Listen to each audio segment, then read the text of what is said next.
Hello बच्चों, कैसे हो आप सब। Welcome to Shalu institute of learning. हम लोग डिस्कस कर रहे थे सेल में लास्ट क्लास में मैंने पढ़ाया था साइटोप्लाज्म में जो ऑर्गेनील्स पाए जाते हैं, तो उसमें माइटोकॉन्ड्रिया एंड एंडोप्लाज्मिक रेटिकुलम हमने कर लिया था।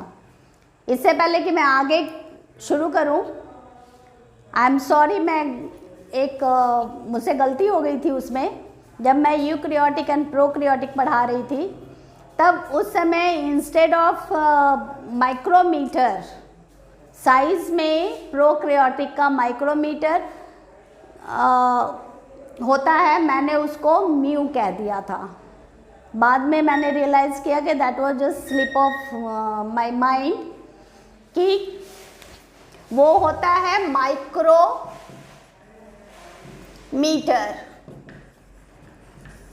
ठीक है। उसको मेजर किया जाता है माइक्रोमीटर में, ना कि म्यू में, ठीक है।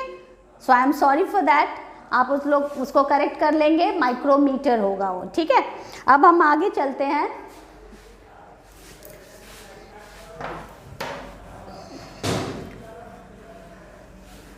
अब हम एक सेल का डायग्राम सबसे पहले बना लें। ये एनिमल सेल है, इसमें ये न्यूक्लियस, ये सेल मेम्ब्रेन, यहां पर हमने किया था रॉड लाइक स्ट्रक्चर, जिसको क्या कहते हैं, माइटोकॉन्ड्रिया।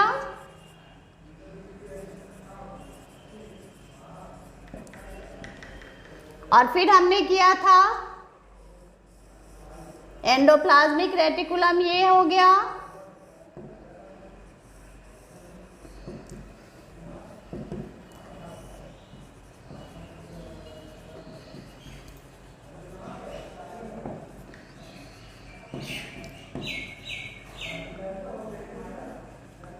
अब आइए हम चलते हैं, नेक्स्ट है हमारा राइबोसोम, ठीक है। तो राइबोसोम यहां भी पाया जाता है। अब ये राइबोसोम जो है क्या करता है, या इसका स्ट्रक्चर क्या है। तो अब देखिए, राइबोसोम डेंस्ड होता है, स्फेरिकल होता है, दैट मीन्स कि राउंड टाइप का होगा ये, एंड ग्रैनुलर होगा।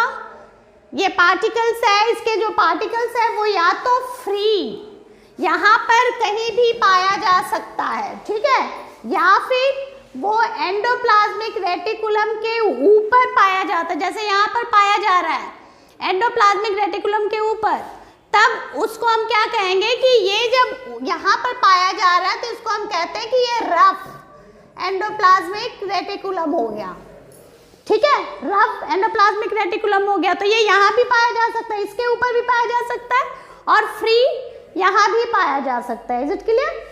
तो ये दोनों जगह मैट्रिक्स में भी फ्रीली मूव कर रहा होता है, या मतलब पड़ा होगा। और दूसरी चीज है इसमें कि राइबोसोम का जो मेन कंस्टिट्यूएंट है, मेन कंस्टिट्यूएंट का मतलब जिस चीज से वो बना हुआ है, या उसके अंदर जो पाया जाता है, तो राइबोसोम में क्या पाया जाएगा, मेनली आरएनए एंड प्रोटीन, ठीक है। क्योंकि राइबोसोम का काम ही है प्रोटीन बनाना, एंड आरएनए भी बनाता है वो, ठीक है। तो इसका कंस्टिट्यूएंट क्या हो गया, RNA, ribose nucleic acid, RNA का फुल फॉर्म हो गया, एंड प्रोटीन बनाता है। तो राइबोसोम का फंक्शन जब भी आए, या राइबोसोम का काम के बारे में, कार्य के बारे में पूछा जाए, तो ये हमेशा प्रोटीन बनाता है, ठीक है। सेल्स के लिए क्या करेगा, ये प्रोटीन बनाता है। उसके बाद आ जाइए कि राइबोसोम जो है वो एब्सेंट होता है किसमें, मैमेलियन आरबीसी। आरबीसी क्या है, red blood cell, red blood cell. तो रेड ब्लड सेल में राइबोसोम नहीं पाया जाता है, बाकी के सेल्स में पाए जाएंगे। मैमेलियन का मतलब क्या हो गया, जैसे हम मैमेलियन में आते हैं, ठीक है। तो मैमेलियन का कुछ कैरेक्टरिस्टिक होता है, वो आप आगे पढ़ोगे। तो तो कैरेक्टरिस्टिक क्या है कि एक्सटर्नल ईयर होता है, मेमोरी ग्लैंड्स होते हैं, बॉडी पे हेयर लाइक स्ट्रक्चर्स होता है, फिर वो अपने बच्चे को डायरेक्टली बच्चे के रूप में जन्म देता है, ठीक है, ना कि वो अंडा देता है, ठीक है। तो ये सारे गुण किसमें है, मैमल के हैं। तो जो ऑर्गेनिजम्स, ये सारे चीज़ें जिसमें चारों चीज़ें पाई जाती हैं वो मैमल कहलाते हैं। तो हम मैमल में आते हैं, ठीक है। तो मैमल जो है, मैमल का जो आरबीसी है, रेड ब्लड सेल, जो कि हीमोग्लोबिन का बना होता है, तो वो उसमें राइबोसोम नहीं पाया जाता। क्लियर हो गई। अब आ जाइए कि नेक्स्ट हम देखते हैं कि ये इसका फंक्शन क्या हो गया। तो सिंपल फंक्शन प्रोटीन सिंथेसिस, ये क्या करता है, प्रोटीन सिंथेसिस करता है। तो मेनली राइबोसोम्स का मेन फंक्शन क्या हो गया, प्रोटीन सिंथेसाइज करना, ठीक है। अब नेक्स्ट आता है गोल्गी अपैरेटस, या उसको गोल्गी बॉडीज भी कहते हैं, गोल्गी अपैरेटस। अब देखिए ये गोल्गी अपैरेटस हो गया। ये गोल्गी अपैरेटस जो है वो double layer bag like structure होता है। इसका स्ट्रक्चर कैसा होगा, ये ऐसे, ये भी इस तरह से होगा ये। तो अब देखिए ये गोल्गी अपैरेटस है,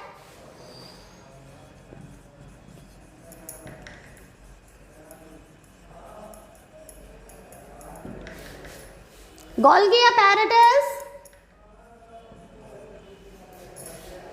ये बैग लाइक डबल मेम्ब्रेन का बना होता है। ये जो है इसका मेम्ब्रेन डबल मेम्ब्रेन का बना होगा और इसके अंदर फ्लूइड भरा होता है। फ्लूइड का मतलब कहाँ से आया फ्लूइड, इसके अंदर जो भी एक्टिविटीज होती है ना, तो उसमें जो वेस्ट प्रोडक्ट्स निकलते हैं, फ्लूइड्स वगैरह जो निकलता है, वो जाकर के इसमें क्या होता है, इकट्ठा होते जाता है, ठीक है। उसके बाद ये क्या करता है, ये वेसिकल्स कहलाता है या वैक्यूल्स होता है ये, एंड क्लोज्ड सैक है। सैक का मतलब बैग होता है, बैग लाइक स्ट्रक्चर है, ये बंद होता है, ठीक है। तो ये इकट्ठा करता है और चारों तरफ से क्या है, ये बंद होता है, ठीक है। तो नेचुरल है कि कैसे इसके अंदर जा रहा है चीजें, तो डिफ्यूजन के द्वारा, ठीक है, ये ऑस्मोसिस के द्वारा कैसे। अब यहाँ पर देखते हैं कि ये एब्सेंट होता है बैक्टीरिया में, दैट मीन्स कि गोल्गी अपैरेटस जो है ये बैक्टीरिया में नहीं पाया जाता है। फिर ब्लू ग्रीन आल्गे में भी नहीं पाया जाता है और मैच्योर स्पर्म में भी नहीं पाया जाता है, आरबीसी में भी नहीं पाया जाता। दैट मीन्स कि ये बैक्टीरिया में गोल्गी अपैरेटस एब्सेंट होता है, ब्लू ग्रीन आल्गे में एब्सेंट होता है, उसके बाद मैच्योर स्पर्म्स जो है उसमें एब्सेंट होता है, एंड आरबीसी में भी एब्सेंट होता है, ठीक है। तो आप देखिए ये कहाँ से निकल रहा है, तो ये निकलता है यहाँ से। ये क्या है, ये है स्मूथ एंडोप्लाज्मिक रेटिकुलम। मैंने पिछले क्लास में पढ़ाया था कि स्मूथ एंडोप्लाज्मिक रेटिकुलम क्या है, कि एंडोप्लाज्मिक जिस पर कि राइबोसोम्स नहीं पाया जाता है, वो चिकना होता है, ठीक है, उसको स्मूथ एंडोप्लाज्मिक रेटिकुलम कहते हैं। तो ये निकलता कहाँ से, ये अराइज कर रहा है, देखिए एंडोप्लाज्मिक स्मूथ एंडोप्लाज्मिक रेटिकुलम से अराइज करता है, मतलब निकलता है, ठीक है, और फिर निकल करके वो अपना अलग जगह बना लेता है। अब आते हैं कि इसका फंक्शन क्या क्या है। तो फंक्शन की जब हम बात कर रहे हैं इसमें, तो ये सेक्रेटरी है। सेक्रेटरी का मतलब क्या हो गया, ये सिक्रीशन करता है, चीजों को निकालता है। फिर स्टोरेज करता है। स्टोरेज क्या कर रहा है, जो भी यहाँ पर चीजें बन रही है, वेस्ट प्रोडक्ट जो भी बन रहा है, उन सब चीजों को वो स्टोर करके और रखता है, ठीक है। उसके बाद ये क्या कर रहा है कि processing and packaging of the various cellular secretion. अब देखिए ये जरूरी है कि ये क्या कर रहा है, सिर्फ उसको स्टोर ही नहीं करता, पहले सबको इकट्ठा करता है, उसके बाद उसको पैकेजिंग करता है। पैकेजिंग का मतलब क्या हो गया, बांट करके अलग अलग भाग में बांट करके वो इकट्ठा करके रखता है, ठीक है। और उसके बाद क्या करेगा वो, प्रोसेसिंग का मतलब क्या होता है, प्रोसेसिंग का मतलब होता है कि जिस चीज की जरूरत हो, जैसे उसको काम करना है शुरू करता है तो उसको हम प्रोसेसिंग कहते हैं, कि कोई भी चीज प्रोसेस में आ गया है। तो जैसे जैसे चीजें वहाँ बनते जाती है वैसे वैसे वो इकट्ठा करते जाता है, प्रोसेसिंग करते जाता है और फिर उसको पैकेजिंग करता चला जाएगा वो, ठीक है। अब आ जाइए कि उसके बाद it make the cell wall. अब देखिए प्लांट सेल में ये क्या कर रहा है कि जो हमने देखा था कि यहाँ इसके बाहर में एक लाइनिंग होती है जो सेल वॉल है, तो ये प्लांट सेल में क्या करता है कि सेल वॉल बनाता है, और एनिमल सेल में या प्लांट सेल में ये हेल्प करता है आपको सेल मेम्ब्रेन बनाने में या प्लाज्मा मेम्ब्रेन बनाने में, और दूसरा क्या करता है लाइजोसोम्स बनाने में, ठीक है। ये सारे काम इसी के हैं, गोल्गी अपैरेटस के ही ये काम है, क्लियर हो गई। अब नेक्स्ट हम करते हैं कि लाइजोसोम्स क्या है, तो आइए देखते हैं लाइजोसोम्स क्या है। आइए अब करते हैं लाइजोसोम। तो अब लाइजोसोम क्या है, ये इस तरह का स्ट्रक्चर होता है, ये है लाइजोसोम।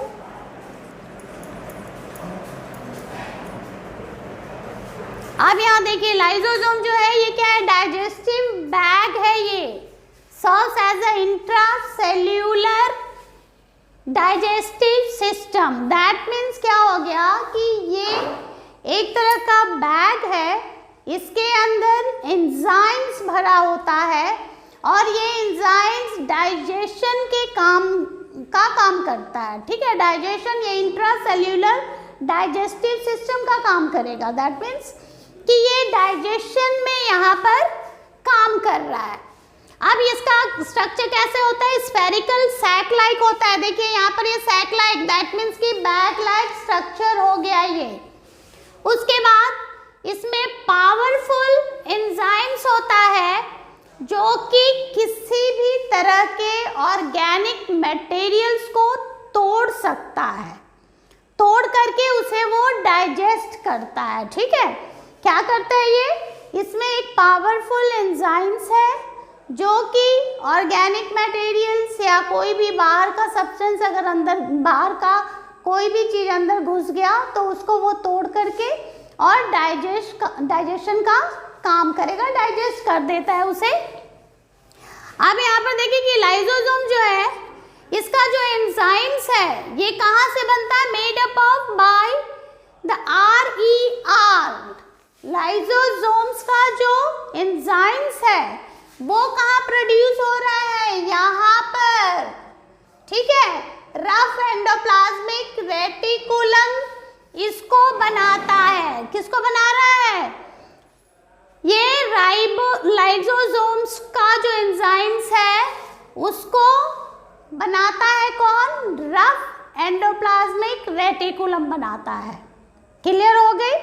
तो वो लाइजोसोम्स का एंजाइम्स बना रहा है।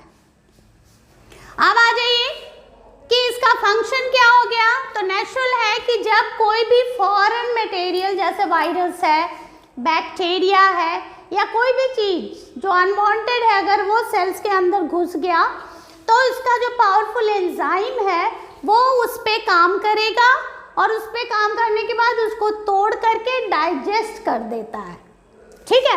तो नेचुरल है कि जब डाइजेस्ट कर रहा है किसी भी हार्मफुल ऑर्गेनिज्म से या हार्मफुल मटेरियल से, तो वो सेल्स को क्या कर रहा है, प्रोटेक्ट कर रहा है, क्लियर हो गई।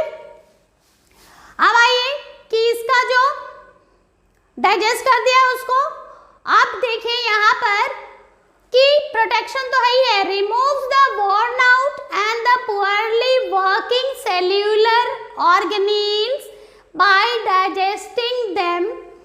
अब देखो होता क्या है कि अगर मान लीजिए कि बाहर के जो चीज़ें आ रही है उसको तो डाइजेस्ट कर ही रहा है, उसके अलावे अगर कोई भी सेल ठीक से काम नहीं कर रहा है, सेल्स का कोई भी ऑर्गेनील्स अगर ठीक से काम नहीं कर रहा है या फिर कोई ऑर्गेनील्स वहाँ टूट फूट गया है, डैमेज हो गया है, तो उसको भी वो डाइजेस्ट करके बाहर निकालने का काम करता है। दैट मीन्स क्लीन करता है किसको? सेल को वो क्लीन कर दे रहा है। क्लियर हो गया ये चीज?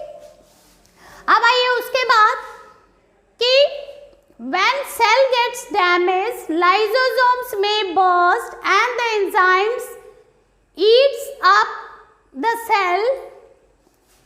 Lysosomes are called the suicidal bag of a cell. अब देखो कभी कभी क्या होता है कि कोई सेल कभी कभी अपनी किसी भी कारण से डैमेज हो जाता है, ठीक है।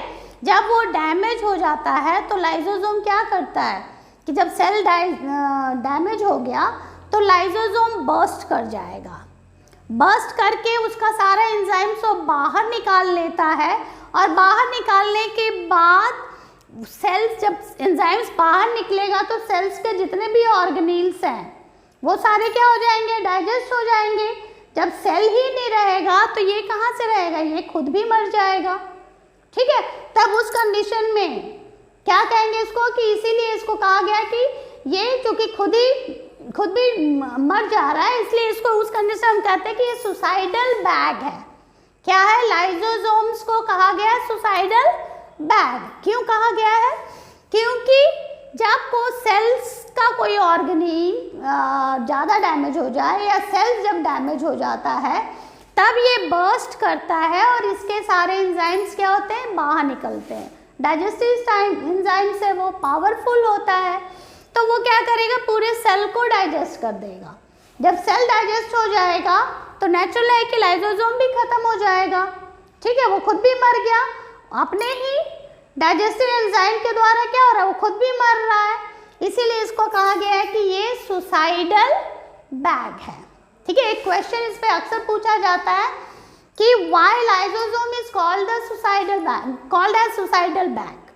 तो सुसाइडल बैग क्यों कर रहे हैं? क्योंकि जब भी कोई सेल डैमेज होता है तो लाइसोसोम बर्स्ट करता है, एंजाइम्स बाहर निकलता है और वो सेल को डाइजेस्ट करता है और सेल को डाइजेस्ट करने के बाद वो खुद भी मर जाता है। इसीलिए इसको कहा गया कि ये सुसाइडल बैग है।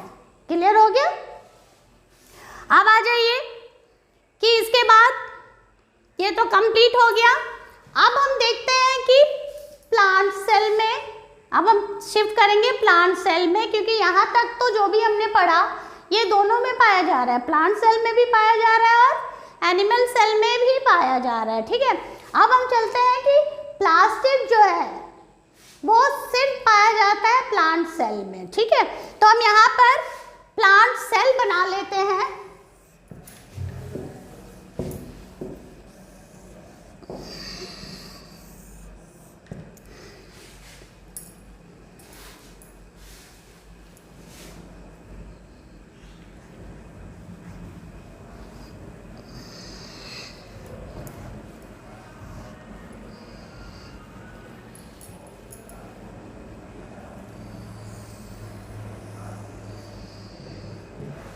अब देखिए ये वैक्यूल से आपका प्लांट सेल बन गया, क्योंकि हमने ये क्या बना दिया? सेल वॉल बना दिया, ठीक है। तो सेल वॉल किसमें होगा? सिर्फ प्लांट सेल में होता है, एनिमल सेल में ये एब्सेंट होगा, ठीक है। अब यहाँ पर देखिए कि ये मैंने एक बड़ा सा क्या बनाया है, ये वैक्यूल्स है। क्या है ये? वैक्यूल्स है। अब बाकी के जितने भी मटेरियल, जितने भी ऑर्गेनील्स थे वो सारे कहाँ आ जाएंगे? साइड में आ जाएंगे, ठीक है। ये एंडोप्लाज्मिक रेटिकुलम वगैरह सब यहाँ चला आएगा इधर, इसमें ऐसे सारे चीज खिसक जाएंगे, क्योंकि वो जैसे जैसे वैक्यूल्स बड़ा होते जाएगा वैसे वैसे वो बाकी के चीज़ों को धक्का देके किनारे करता जाता है, ठीक है। ये किस में हो रहा है? प्लांट सेल में हो रहा है। अब आ जाइए कि हम करते हैं प्लास्टिड। तो जब हम प्लास्टिड की बात करेंगे तो प्लास्टिड क्या है?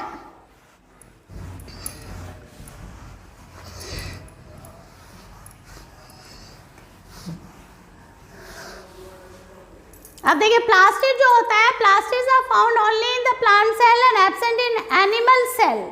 ठीक है, प्लास्टिड कहाँ पाया जा रहा है? ये प्लांट सेल में पाया जाता है सिर्फ, एनिमल सेल में ये एब्सेंट होता है। इसको याद रखिए, एक डिफरेंस है और इम्पॉर्टेंट डिफरेंस है ये दोनों के बीच में, प्लांट सेल और एनिमल सेल के बीच में। प्लांट सेल में प्लास्टिड पाया जाता है और एनिमल सेल में वो एब्सेंट होता है। ठीक है, और एक और चीज है कि प्लांट सेल में जो प्लास्टिड पाया जा रहा है, इस प्लास्टिड्स का अपना जेनेटिक मटेरियल्स होता है, दैट मीन्स कि अपना डीएनए होता है। ठीक है, तो उसको सेल से लेने की जरूरत नहीं पड़ेगी, वो क्या है, उसके पास अपने ही डीएनए है। क्लियर हो गया ये चीज? तो उसको कहते हैं जेनेटिक मटेरियल्स। वो क्वेश्चन पूछता है कभी कभी कि name the 2 organelles of the cell which has their own genetic materials। ठीक है, तो उसमें क्या होगा, एक तो प्लास्टिड हो जाएगा और दूसरा माइटोकॉन्ड्रिया का अपना जेनेटिक मटेरियल्स होता है। ये दोनों का जेनेटिक मटेरियल्स, दैट मीन्स कि उनका अपना डीएनए होता है। क्लियर हो गई? अब आइए, ये प्लांट सेल में जो प्लास्टिड्स पाया जा रहा है, अब देखिए ये प्लास्टिड्स पाया जाएगा प्लांट सेल में। अब हम करते हैं कि प्लास्टिड्स जो है, इसको ये है क्या, प्लास्टिड 3 तरह का होता है। कितने तरह का होगा ये प्लास्टिड? 3 तरह का होता है। कौन कौन है प्लास्टिड में? एक तो पहला है क्रोमोप्लास्ट, दूसरा है क्लोरोप्लास्ट और तीसरा है ल्यूकोप्लास्ट। ठीक है, तो अब ये तीनों का क्या काम है उसको हम देखते हैं। चलते हैं, अब देखते हैं कि इनका तीनों का क्या काम है। अब देखिए, ये क्रोमोप्लास्ट क्या करता है, ये कलर देता है किसको, फ्लावर, फ्रूट्स। तो क्रोमोप्लास्ट में कलर पिगमेंट होता है। अब देखिए मेनली क्या है, प्लास्टिड्स को हम यूज करते हैं या प्लांट जो यूज करता है, ये मेनली अपना खाना बनाने के लिए यूज करता है। ठीक है, तो अब देखते हैं कि ये क्रोमोप्लास्ट जो है, ये कलरफुल जो फ्लावर्स होते हैं उसमें ये क्रोमोप्लास्ट पाया जाता है और फ्रूट्स और फ्लावर को वो कलर देता है। ठीक है, तो इसका एक काम तो ये हो गया कि जब फ्लावर को कलर दे रहा है तो उससे क्या हो रहा है कि वो पॉलिनेशन में हेल्प करता है। कैसे हेल्प करता है? वो कलरफुल है, सुंदर दिखता है, तो वो पॉलिनेशन के लिए इंसेक्ट्स को अपनी तरफ अट्रैक्ट करता है। ठीक है, तो ये क्रोमोप्लास्ट क्या कर रहा है कि पॉलिनेशन के लिए इंसेक्ट्स को अपनी तरफ अट्रैक्ट करता है। कैसे? वो फ्लावर को कलर दे करके। ठीक है, दूसरा है क्लोरोप्लास्ट। तो जब हम क्लोरोप्लास्ट की बात करते हैं तो क्लोरोप्लास्ट में एक ग्रीन कलर पिगमेंट होता है जिसको कहते हैं क्लोरोफिल। क्या कहते हैं इसको? क्लोरोफिल कहा जाता है। ठीक है, तो ये क्लोरोफिल जो है, ये आप हमेशा पढ़ते हैं कि प्लांट का लीफ जो है वो ग्रीन होता है, ग्रीन प्लांट्स होते हैं, प्लांट्स ग्रीन होते हैं। क्यों होते हैं? क्योंकि उसके अंदर क्लोरोफिल पाया जाता है और ये ग्रीन कलर पिगमेंट है। तो ये इसका काम है कि ये सनलाइट को, सोलर एनर्जी को ट्रैप करता है, मतलब खींच लेता है, ऑब्जर्व कर लेता है और वो केमिकल एनर्जी के रूप में इकट्ठा हो जाता है। ठीक है, खाना जो प्लांट ने बनाया उसी में वो एनर्जी के रूप में इकट्ठा हो जाता है। तो फोटोसिंथेसिस के लिए क्लोरोफिल का होना बहुत जरूरी है। ठीक है, तो अब देखिए इसका काम क्या हो गया क्लोरोफिल का, it traps the solar energy which helps in the photosynthesis. ये सोलर एनर्जी को ट्रैप करता है जो कि फोटोसिंथेसिस में हेल्प करता है। ठीक है, अब ये ल्यूकोप्लास्ट, ल्यूकोप्लास्ट कलरलेस होता है। ये कैसा है? ये कलरलेस है और ये कहाँ पाया जा रहा है? रूट्स में पाया जा रहा था। तो ये जनरली क्लोरोफिल जो है लीव्स में अधिक पाए जाते हैं, इसको याद रखिए, लीव्स में ये अधिक पाए जाते हैं। और जब लीव्स में पाए जा रहे हैं तो वहां पर लीव्स में क्या कर रहा है? सोलर एनर्जी को ट्रैप कर रहा है, ले रहा है, और खाना कहाँ बन रहा है? वो लीव्स में ही खाना बनता है अधिकतर, ठीक है। इसीलिए लीव्स को कहा गया है कि it is a kitchen of plant. कभी कभी मल्टीपल चॉइस में पूछता है कि name the organs which is called the kitchen of plant. तो किचन ऑफ प्लांट क्या हो गया? वो किचन ऑफ प्लांट हो गया लीव्स, ठीक है। अगर ऑर्गेनील्स पूछेगा तब आप बताओगे क्लोरोप्लास्ट, ठीक है, या क्लोरोफिल। Is it clear? अब यहाँ पर देखिए कि ये कलरलेस होता है लीकोप्लास्ट। कहाँ पाया जा रहा है? ये रूट्स में पाया जाता है, ठीक है। और ये रूट्स में क्या कर रहा है? कलरलेस है ये। तो रूट्स कहाँ होता है? जमीन के अंदर होता है, तो वहाँ पर वो स्टोरेज का काम करता है, ठीक है। स्टोरेज वगैरह का काम कौन कर रहा है? लीकोप्लास्ट। जो जड़ में स्टोरेज होता है ना, वो लीकोप्लास्ट में होता है, ठीक है, उसमें हेल्प करता है वो। अब आ जाइए कि ये तो होप कि आपको प्लास्टिक समझ में आ गया होगा कि 3 तरह का होता है। क्रोमोप्लास्ट जो कि कलर दे रहा है किसको? प्लांट्स को, सॉरी फ्लावर्स एंड फ्रूट्स को, ठीक है, जिसके कारण कि फ्लावर्स कलरफुल होते हैं, सुंदर दिखते हैं, तो वो इंसेक्ट्स को अट्रैक्ट करता है पॉलिनेशन के लिए। तो एक फंक्शन तो ये हो गया। दूसरा क्रोमोप्लास्ट जो है वो क्लोरोप्लास्ट में पाया जाता है क्लोरोफिल। तो क्लोरोफिल ग्रीन कलर का होगा, ग्रीन कलर पिगमेंट कहलाता है ये क्लोरोफिल।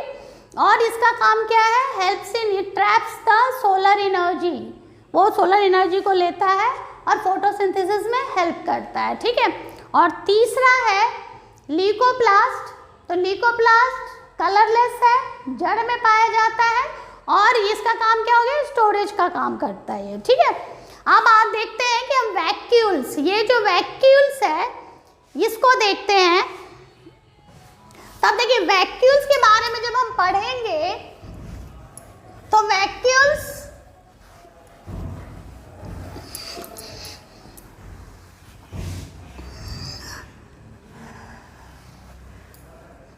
अब देखिए वैक्यूल्स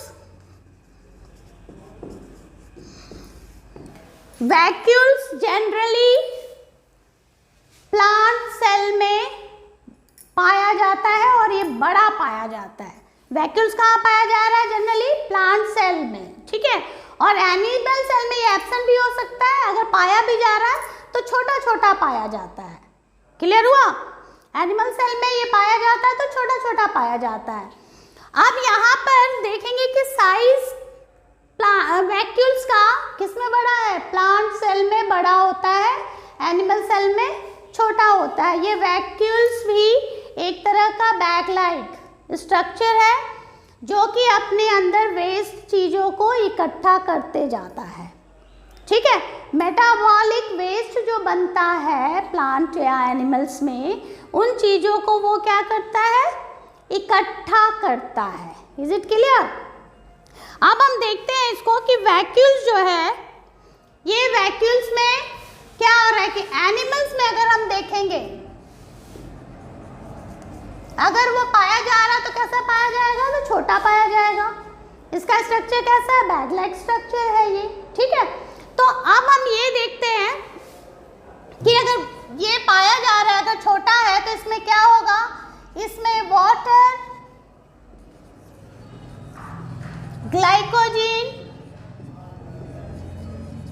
प्रोटीन इकट्ठा होगा, ठीक है। जो एनिमल्स में पाया जाएगा तो छोटा साइज है ना, तो वहाँ पर प्लांट एनिमल्स में क्या होगा कि वैक्यूल्स में वाटर पाया जाएगा, ग्लाइकोजन इकट्ठा होगा, उसके अलावा प्रोटीन्स इकट्ठा होंगे, ठीक है। या शुगर भी हो सकता है, शुगर वगैरह जो है वो भी हो सकता है। तो अब देखिए ये सारे चीज़ें कहाँ जा रही है? इकट्ठा हो रही है एनिमल सेल्स में। क्योंकि साइज छोटा है इसलिए कम ही चीज़ें वहाँ पर इकट्ठा हो पाती हैं। अब हम बात करते हैं प्लांट सेल का।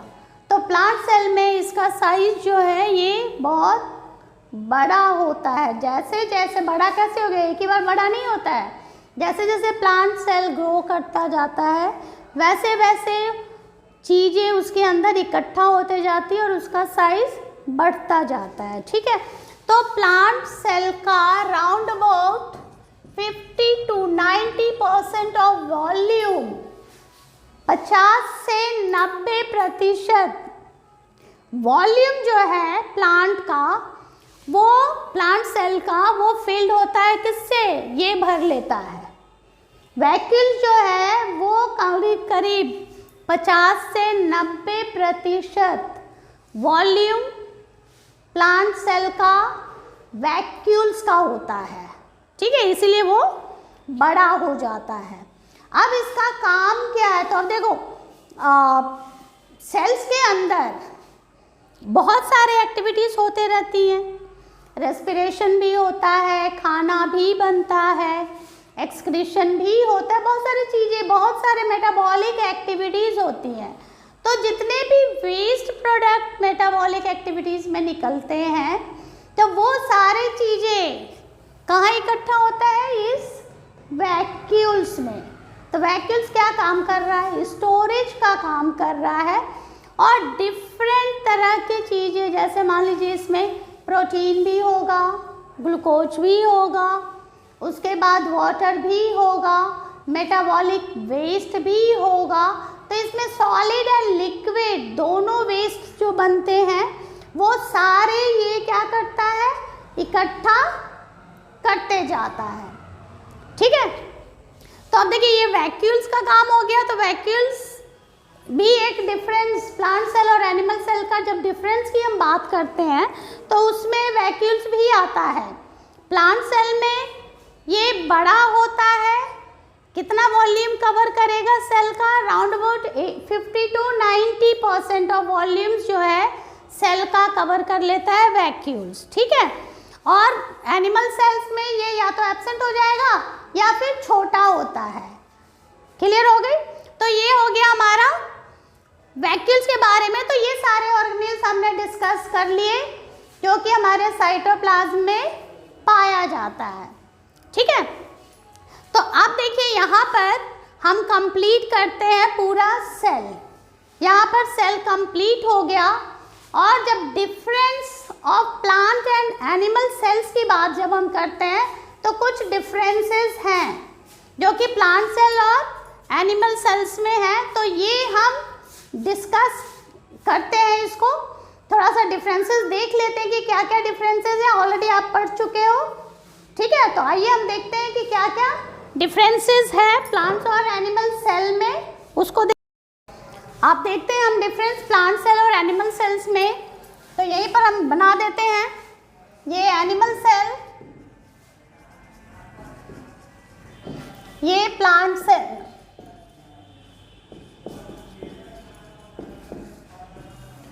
इसमें प्लांट सेल में हम देखते हैं cell wall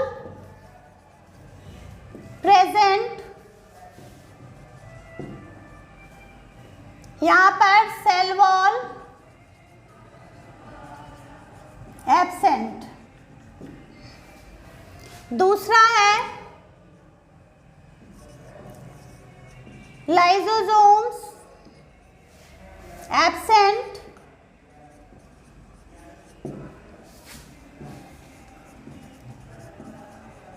lysosomes present,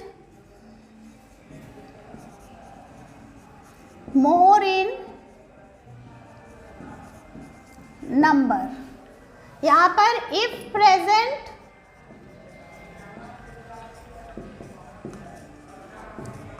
less in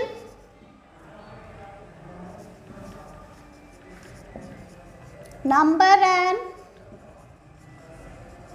small in size। तीसरा plastids present absent। Fourth one is vacuoles present and large. If present,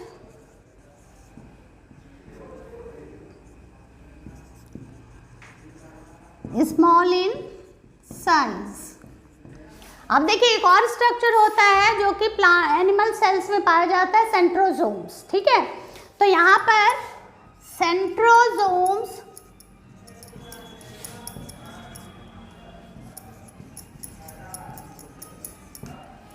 present होता है और यहाँ पर सेंट्रोसोम्स एब्सेंट होता है. और ये सेंट्रोसोम्स जो है वो सेल डिवीजन के समय काम करता है. यहाँ पर ये एब्सेंट होता है, तो आपके बुक में नहीं दिया हुआ है इसलिए मैंने उसके बारे में डिस्कस नहीं किया है. लेकिन ये जान लीजिए कि एक ऑर्गेनील्स है जो कि सेंट्रोसोम्स कहलाता है और वो कहाँ प्रेजेंट है, प्लांट्स एनिमल सेल में प्रेजेंट है और वो सेल डिवीजन के समय काम करता है. ठीक है, और वो सेंट्रोसोम्स प्लांट सेल में एब्सेंट होता है. ठीक है, अब देखते हैं कि ये दोनों डिफरेंसेस है. ये सारे ऑर्गेनील्स के आधार पे इसको आपने पढ़ा है, सारा हमने डिस्कस कर लिया है. तो अगर किसी तरह का, हम यही ख़त्म करते हैं, किसी तरह का कोई भी डाउट हो, कोई कुछ चीज़ें समझ में अगर नहीं आई हो तो प्लीज़ कमेंट सेक्शन में कमेंट कीजिए. मैं कोशिश करती हूँ कि उसको सॉल्व करूँगी. Okay, thank you.